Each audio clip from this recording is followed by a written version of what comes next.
நண்பர்களே, இந்த அரசு திரு விஜய் தலைமையிலான அரசு எப்ப வேணாலும் கவிழும், ரெடியா இருங்க அப்படின்னு தன்னுடைய கட்சி நிர்வாகிகளுக்கு முன்னாள் முதலமைச்சர் திமுக தலைவர் ஸ்டாலின் எச்சரிக்கை விடுத்திருக்கிறார். ஒரு பீதியை கலப்புறார். அப்போனா இந்த அரசு கவிழ்ந்துருமா? அப்படி இல்ல, கவிழ்ந்தா என்ன ஆகிறது அப்படின்னு தன்னுடைய நிர்வாகிகளுக்கு மாவட்ட செயலாளர்களுக்கு சொல்றாரு. இப்போ உடனே கவிழ்ந்து அடுத்த தேர்தல் வந்தது அப்படின்னா இப்போ வாங்கின அடியை விட அதிகமா இருக்குங்க அப்படின்னு சொல்ற மாதிரி இருக்கு. அது மட்டும் இல்லாம எந்த ஒரு எதிர்கட்சி தலைவராக இருந்தாலும் இந்த அரசு ரொம்ப நாள் நிக்காதுங்க அப்படி சொல்லிட்டு வரதான் அவங்களுக்கே பாதுகாப்பு இருக்கும். என்னன்னா தோத்து போனதுக்காக எப்படி தனக்கே ஆசுவாசம் சொல்லிக்குவாங்க, இப்படிதான் சொல்லிக்க முடியும். அப்படி என்ன திரு விஜய் தலைமையிலான அரசு பலவீனமான அரசா இருக்கா? ரொம்ப குறைஞ்ச அளவுக்கு மெஜாரிட்டியில தான் வந்தாங்க. சட்டப்பேரவையில பெரும்பான்மை கோரும்போது அவங்களுக்கு எத்தனை பேர் இருந்தாங்க? ஆக்சுவலா அதிமுகவுடைய ஒரு பிரிவு ஆதரவு கொடுக்கறதுக்கு முன்னால ஒரு 2-3 பேர் தான் மெஜாரிட்டி விட அதிகமா இருந்தாங்க. யாரு? திமுக கூட்டணி கட்சிகள். அதுல காங்கிரஸ் அப்படியே பிளவுபட்டு இந்த அணிக்கு ஆதரவு கொடுத்துட்டாங்க, திரு விஜய் அணிக்கு ஆதரவு கொடுத்துட்டாங்க. அதுக்கப்புறம் விடுதலை சிறுத்தைகள், அப்புறம் 2 இடதுசாரிகள், முக்கியமா 2 இடதுசாரிகளுடைய முடிவு தான் இந்த ஆட்சி வரதற்கு முக்கியமான காரணம். அதை மறுக்க முடியாது. ஒருவேளை இந்த இடதுசாரிகள் திமுக ஆதரவுல திமுக அரசுக்கு ஆதரவு கொடுக்க தயாராக இருந்திருந்தாங்கன்னா அப்போ மாறி இருக்கும். என்னங்க, 2 பரம வைரிகள் திமுக அதிமுக, அவங்க 2 பேரும் சேர்ந்து திரு விஜய் வந்துடக்கூடாதுன்னு திட்டம் போட்டாங்கல்ல, அது எல்லாரும் தானே சொல்றாங்க. திரு சண்முகம் சொல்றாரு. ஆனா என்னன்னா யார் அந்த திட்டம் போட்டது அப்படிங்கிறது இருக்கு. திமுக ரொம்ப விரும்பிச்சு திரு விஜயை ஆட்சியில் அமர்த்தி விடக்கூடாது, அமர வைத்து விடக்கூடாதுன்னு பயந்தாங்கன்னு தான் சொல்லணும். ஏன்னா தேர்தலுக்கு முன்னால அவங்க பேரை சொல்லக்கூட பயந்தாங்க, எல்லாரும் பயந்தாங்க. திரு ஸ்டாலின் அதை சொல்லல, திரு உதயநிதி ஸ்டாலின் சொல்லல, அந்த கட்சிக்காரங்க யாரும் சொல்லல, அதே மாதிரி அதிமுக காரங்களும் சொல்லல. இன்னைக்கு கூட திமுக ஆதரவு பத்திரிகைகள் திரு விஜயோட பேரை சொல்லதில்லை. நீங்க சொல்லாம போனா மக்கள் மனசுல இல்லாம போகுமா? நினைச்சு பாருங்க. மக்களுக்கு எல்லாமே தெரியுதுங்க. இன்னைக்கு ரொம்ப ரொம்ப அட்வான்ஸ்ட் ஆயிட்டாங்க. எல்லாருக்கும் போன்ல எல்லாமே கிடைக்குது. அவங்களுக்கு என்ன தெரியும் அப்படின்னு சொல்ல முடியாது. உங்களுக்கு நல்லா தெரியும், சட்டப்பேரவை நிகழ்ச்சிகள் அப்பெல்லாம் யாருமே பார்க்க மாட்டாங்க. இப்போ ஜென் ஜி அதிகமா பாக்குறாங்களாம். அந்த அளவுக்கு என்ன நடக்குது, உள்ள யார் யாருக்கு வணக்கம் சொல்லிக்கிறாங்க, அவங்க பாவனை என்ன, திரு விஜய் எந்த மாதிரி ஒரு பாவனை தர்றாரு, எதிர்கட்சி தலைவர் எழுந்து எப்படி பேசுறாரு, அவங்களோட உடல் மொழி என்ன, அவங்க வார்த்தையில உண்மை இருக்கா, கொஞ்சம் அதிகம் தாக்குறாங்களா, யாருக்கு இதுல அவமானம் நேர்ந்தது, எல்லாம் பாக்குறாங்க. இந்த சூழல்ல தான் தன்னுடைய கட்சி நிர்வாகிகளோட திரு ஸ்டாலின் பேசினாரு. அப்போதான் இப்படி சொல்லியிருக்காரு. ஒரு வீடியோ விட்டுருக்கிறாரு. அடுத்த தேர்தல் எப்போ வேணாலும் வரலாம், பார்த்துருங்க, எச்சரிக்கையா இருங்க, கடுமையான தோல்விதான், ஆனா தோல்வி மீண்டு விட முடியும். நிச்சயமாக ஒரு நம்பிக்கை அளிக்கக்கூடிய பேச்சு தாங்க. ஒரு நல்ல ஆட்சி தான் கொடுத்தாரு, இல்லைன்னு சொல்லலைங்க. அப்போனா எதுக்கு ஆட்சி மாற்றம் மக்கள் பண்ணாங்க அப்படின்னு கேட்காதீங்க. என்னன்னா மக்களுக்கு இதை விட அதிகமா வேணும்னு நினைக்கிறாங்க, இதை விட அதிக அளவுக்கு சலுகைகள் வேணும்னு நினைக்கிறாங்க, இதை விட அதிக அளவுக்கு நல்ல வாழ்க்கை வேணும்னு நினைக்கிறாங்க. முக்கியமான விஷயம் என்ன தெரியுமா? இதை விட அதிக அளவுக்கு உண்மை வேணும்னு நினைக்கிறாங்க. உண்மையை சொல்லுங்கள், வெற்றி பெற முடியும் அப்படின்னு இந்த புதிய தலைமுறை ஜென்சி இளம் தலைமுறை காட்டியிருக்கு. அந்த ஜென்சில ஏதோ 18-25 வயசு பசங்க நினைக்காதீங்க, அதுல 60-70 பசங்களும் இருக்காங்க. உண்மையை பேசுங்கள் என்று மக்கள் தீர்ப்பு கொடுத்தார்கள், அதை மறுக்காதீர்கள். அப்போனா இந்த அரசு என்ன ஆகும்? இந்த அரசு அப்படியே ஆட்டம் கண்டுட்டு இருக்குமா? என்னங்க, காங்கிரஸ்ல இருந்து அமைச்சரை கொடுக்க தயாரா இருக்காங்க. அவங்கள யாருங்கிறது பிரச்சனை இருக்கு.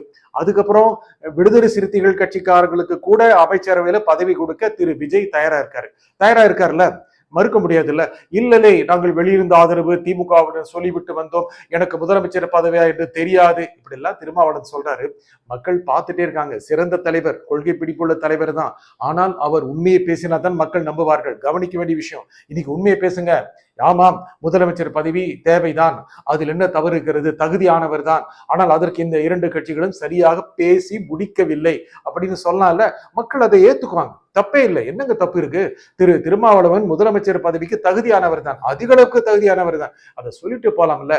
இந்த சூழ்நிலை தான் எங்களை பிச்சுட்டு வந்துருவாங்க அப்படின்னு ஸ்டாலின் எதிர்பார்க்கிறாரு. அடுத்த மக்களவை தேர்தல் சேர்ந்து சட்டப்பேரவை தேர்தலும் வந்துரும் அப்படின்னு பேசுறாரு. அதுக்கு அர்த்தம் என்ன அப்படின்னா, அடுத்த மக்களவை தேர்தல் வரும்போது காங்கிரஸ் பிச்சுட்டு வந்துடும், விடுதலை சிறுத்தைகள் பிச்சுட்டு வந்துடும், இடதுசாரிகள் பிச்சுட்டு வந்துருவாங்க அப்படின்னு நினைக்கிறார். ஆனா இங்கெல்லாம் உங்க கூட இருக்கும்போது தாங்க விஜய் ஜெயிச்சாரு. அடுத்த மக்களவை தேர்தலுக்குள்ள இவருடைய ரேட்டிங் குறைஞ்சாதானே முடியும். அதை குறைய விடுவாரா? தோற்பதற்காகவா அரசியல்வாதிகள் அரசியல் அரியணை ஏறுகிறார்கள், அதிகார அரியணை ஏறுகிறார்கள்? அது எடப்பாடியா இருக்கட்டும், ஸ்டாலினா இருக்கட்டும், யாராவனாலும் இருக்கட்டும், வென்று காட்ட வேண்டும் அப்படித்தானே நினைக்கிறாங்க. எடப்பாடி என்ன நினைச்சாரு? மறுபடியும் முதலமைச்சர் ஆக முடியும்னு நினைச்சார். ஸ்டாலினும் அதை தான் நினைச்சார். ஆனா ஸ்டாலின் இப்பவும் அதான் நினைக்கிறார். எப்படியும் தன்னுடைய கட்சி ஆட்சிக்கு வந்துடும் நினைக்கிறாரு. தன்னுடைய நிர்வாகிகளுக்கு அந்த பீதியை கொடுக்க நல்லதான். என்ன பீதி தெரியுமா? இந்த ஆட்சி கவர்ந்துருன்னு நமக்கெல்லாம் பீதி கொடுக்கல, நிர்வாகிகள் பீதி கொடுத்துரு. ஐயா பார்த்துருங்க, மறுபடியும் தேர்தல் வந்ததுன்னா இருக்கிறது இல்லாம போயிடும்.